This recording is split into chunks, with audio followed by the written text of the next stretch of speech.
Здравствуйте, друзья! В эфире Геоэнергетика Инфо. С вами Радайкин Максим и мой сегодняшний собеседник Александр Фролов. Здравствуйте! Здравствуйте, здравствуйте. Энергосистему Европы может ждать коллапс из-за аномальной жары. Долгие периоды жары в Европе могут привести к тому, что пик электропотребления в регионе в конце концов сместится с зимнего сезона на летний, пишет Financial Times. Александр, а что в принципе в Европе такое происходит? Везде пик потребления. Во Франции отключается АЭС.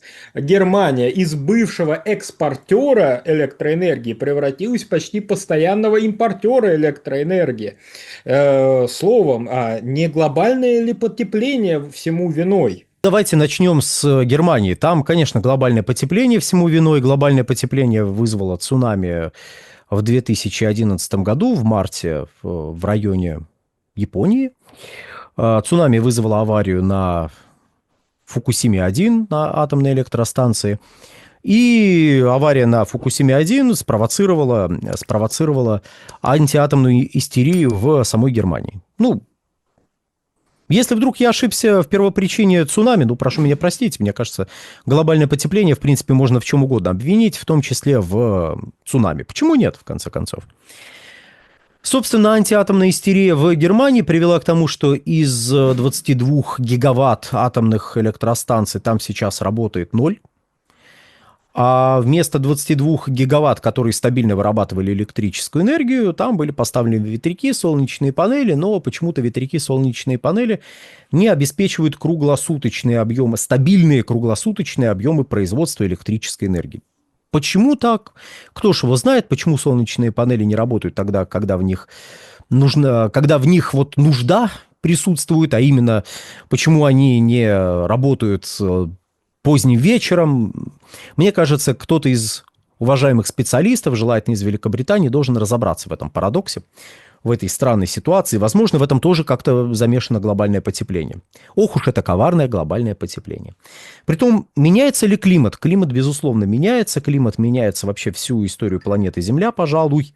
По крайней мере, большую ее часть так точно. И только за последнюю 1000 лет климат менялся неоднократно, притом периоды потепления сменялись периодом малого ледникового периода, малым ледниковым периодом, а если взять более протяженные периоды, извините за столь частое упоминание слова «период», то мы обнаружим, что в некоторые... Туда, ближе к динозаврам, вот туда куда-то, ближе к динозаврам, климат был... точнее, средние температуры были градусов на 14 выше, чем сейчас. Да, понятно, есть фактор скорости изменений, но мы сейчас не об этом, если уж на то пошло. Но я не пытаюсь спорить с самим фактом антропогенного воздействия. Я иронизирую над тем, как часто глобальным потеплением пытаются объяснять вещи, которые с ним не связаны. Понятно, что Максим здесь тоже иронизировал. Так вот, Германия стала нетто-импортером, потому что у нее теперь нет атомных электростанций. А ветряки и солнечные панели в условиях существующей системы распределения электрической энергии, накопления электрической энергии не могут обеспечить стабильную работу в круглосуточном режиме. Ну и кроме того, есть еще и фактор, связанный с погодными условиями. При определенных погодных условиях производительность солнечных панелей, точнее объемы производства электрической энергии на солнечных панелях будут падать зимой, например. Почему-то. Тоже вот бы узнать, по какой необъяснимой причине. А также могут падать объемы производства на ветроэлектростанциях. Притом, учитывая, что производство электрической энергии находится в прямой зависимости от куба скорости ветра, то есть скорость ветра в кубе, то даже небольшое снижение скорости ветра приводит к тому, что происходит резкое сокращение производства электрической энергии. Вот в России, если посмотреть на последние отчеты системного оператора, мы увидим, что коэффициент использования установленной мощности на ветроэлектростанциях составил порядка 22%. Это вот на летний период. При том, что в пике это может быть и 33%, и в отдельных местах фиксируются показатели выше 30%. 22%. Может ли быть больше? Да, может быть, при определенных условиях, когда ветер дует стабильно, с эффективной скоростью. То есть не происходит не только снижение снижения скорости ветра, но и не происходит резкого ускорения ветра, потому что при определенной скорости надо останавливать работу ветроэлектростанций, иначе они немножко поломаются. И, собственно говоря, это делается, если вдруг ветер начинает шалить. То есть вы вместо стабильно работающих атомных электростанций получили, вот такое. Может ли солнечная энергетика приносить пользу? Безусловно. Это я, кстати, в той части нашей аудитории, которые вот зачем-то смотрят наши ролики, а потом возмущаются, почему мы ругаем ВИА, хотя они такие замечательные. Могут и солнечные панели приносить массу пользы, и ветроэнергетика может приносить массу пользы. Дело-то не в этом. Дело в тех надеждах, которые возлагаются на ВИА, и дело в той роли, которую невольно ВИА начинают играть в той же самой европейской энергосистеме. Притом доля ВИА за прошедшие лет 10 заметно выросла в объеме производства электрической энергии.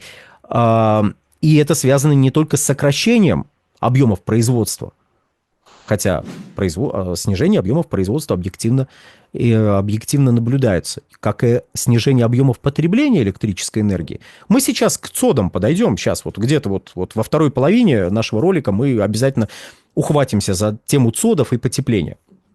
Пока лишь замечу следующее, что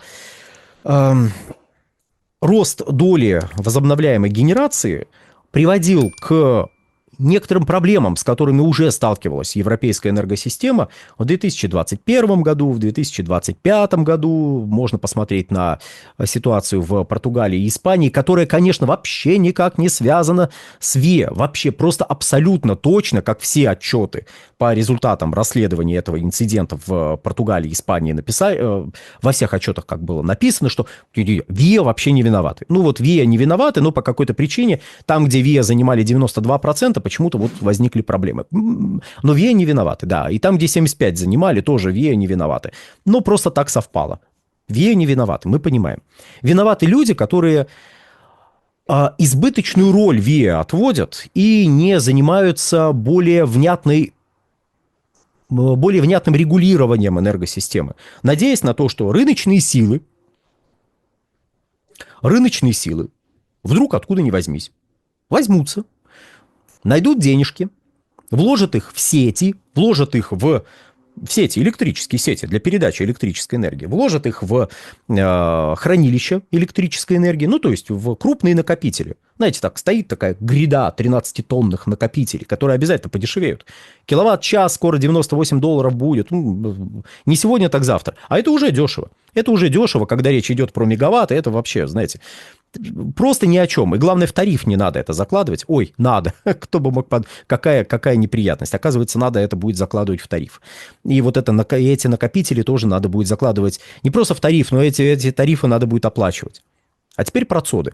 Я думаю, многие из вас слышали такую историю, что сейчас крупные потребители электрической энергии, крупными потребителями станут ЦОДы, станут центры обработки данных. А это означает, что вот не сегодня-завтра так потребуется больше электрической энергии, потому что основной рост производства и потребления электрической энергии будет обеспечиваться ростом спроса со стороны ЦОДов, потому что потому что, как-то я запутался во всех этих модных темах, потому что ИИ, искусственный интеллект, потому что вот ЦОДы необходимы для ИИ, потому что вот все это как-то знаете, закрутится, завертится и обязательно станет крупным потребителем электрической энергии, и обязательно туда надо нести деньги уже сегодня, чтобы, ты же понимаешь, дорогой друг, дорогой инвестор, чтобы завтра заработать, тебе сегодня надо быстренько вложить туда деньги. И тут мы неожиданно выясняем, что правительство Великобритании обращается к потребителям, чтобы те, пишут в новостях, почистили свои ящики электронной почты, чтобы снизить нагрузку на ЦОДы, чтобы те требовали меньше электрической энергии, потому что в условиях ограниченного водного ресурса вам не только электрической энергии, оказывается, не хватает, но и не хватает водных ресурсов для охлаждения. А водные ресурсы откуда-то собираются брать? А то я слышал, что Европейский Союз собирается еще и тратить пресную воду на производство зеленого водорода. И обязательно, 100%, Только глупые люди сомневаются в этом. Уже к 30 году 10 миллионов тонн зеленого водорода будет производиться на территории Европейского Союза. Точно вам говорим. Для производства зеленого водорода будет использоваться вода, электролизеры и ВИА, которые будут вырабатывать электрическую энергию, которые будут идти на электролизеры, будет происходить электролиз, и вот, пожалуйста, вода будет разделяться на кислород и водород. И этот водород будет экологически абсолютно нейтральным, чистым, замечательным и будет замещать серый, нехороший, серый это производимый из природного газа. Водород будет его замещать во всех сферах, и будет развиваться водородная энергетика. При чем тут вообще водород? Почему я его вспомнил? Потому что если мы говорим про европейскую энергетику, мы должны понимать, что рассматривать ее надо не в моменте. Хотя мы неизбежно, обсуждая новости в области энергетики, мы рассматриваем в моменте. Однако нам приходится выходить за пределы этого момента и говорить: ребят, вот то, что сейчас, да, это можно объяснить, случайностью. Да, эта случайность возникает каждое лето. Или почти каждое лето. Далеко не первый раз проблемы с водоснабжением, с охлаждением. Далеко не первый раз возникают проблемы с атомными реакторами во Франции. Далеко не первый раз возникают проблемы с угольными электростанциями в Германии. Далеко не первый раз. И вопросы электроэнергетики – это не только вопросы электроэнергетики, не только вопросы электростанций. Притом тем более это не только вопросы того, что нужно угольные электростанции закрыть и на их месте ветряки с солнечными панелями поставить, а остальное ромашками засадить. Или подсолнухами, кому как больше нравится. Нет, вопрос электроэнергетики – это вопрос сетей. Однако я замечу следующее. В 2025 году, судя по текущей динамике, которая подтверждается европейскими исследователями, из Solar Power Europe, они подтверждаются, в общем, там данные следующие, что в текущем году, пожалуй, впервые за довольно продолжительный период времени объемы вложений в солнечную энергетику не только не вырастут, они даже немножечко сократятся. Потому что крупные электростанции строили, а тут начали ставить еще и на крыши. Такие маленькие электростанции, предприятия, население стали у себя ставить солнечные электростанции прям буквально на крыше их, так, накрышные еще можно называть. И основной пик этих установок пришелся на период кризиса 22-23 годы. Там прям двузначный прирост был, в процентном соотношении по сравнению с предыдущими годами. Денег вкладывалось все больше и больше. И тут люди заметили, что, цены на энергоносители снизились. В прошлом году прирост был уже там пара процентов, а в этом году будет снижение, потому что люди что-то как-то перестали активно закупаться и ставить на крыши солнечные панели, потому что это оказывается дорого, не очень надежно и вообще не окупится, скорее всего, даже при текущих высоких ценах. Резюмируя, европейская энергосистема начала формироваться в том виде, в котором мы наблюдаем сегодня, с конца нулевых годов. И определенные толчки, которые прям в отдельных странах сформировали энергетический ландшафт, были даны в 2011 году. Но они принципиально не изменили правила игры, просто убрали с этой игровой доски, убрали некоторое количество атомных электростанций. А так, ВИА должно развиваться, угольные электростанции должны вымереть, газовые электростанции пусть развиваются, но откуда брать деньги не совсем ясно. Притом газовые электростанции развиваться должны каким-то таким образом, чтобы потом перейти на водород. Параллельно надо развивать зеленый водород, ставить центры обработки данных, нужно ставить новые линии электропередачи, нужно ставить накопители. Где брать охлаждение, где брать воду для производства зеленого водорода при нехватке водных ресурсов для текущей всей истории. Это вопросы, на которые ответы не получаются не из-за глупости, а из-за отсутствия реального системного подхода. И мы об этом говорим раз за разом, тыкая пальцем в Европу. Не чтобы сказать, там дураки, там не дураки. Там умные люди, хорошие профессионалы. Но там отсутствует системный подход. И раз за разом мы туда тычем, чтобы показать: ребята, есть отрицательный пример. То, что многие считают примером положительным, на самом деле пример отрицательный. Нужно понимать природу этого отрицательного примера. И нужно понимать, в каком направлении этот отрицательный пример развивается. Чтобы что? Чтобы не повторять чужих ошибок на своей почве. На сегодня все. Всего хорошего.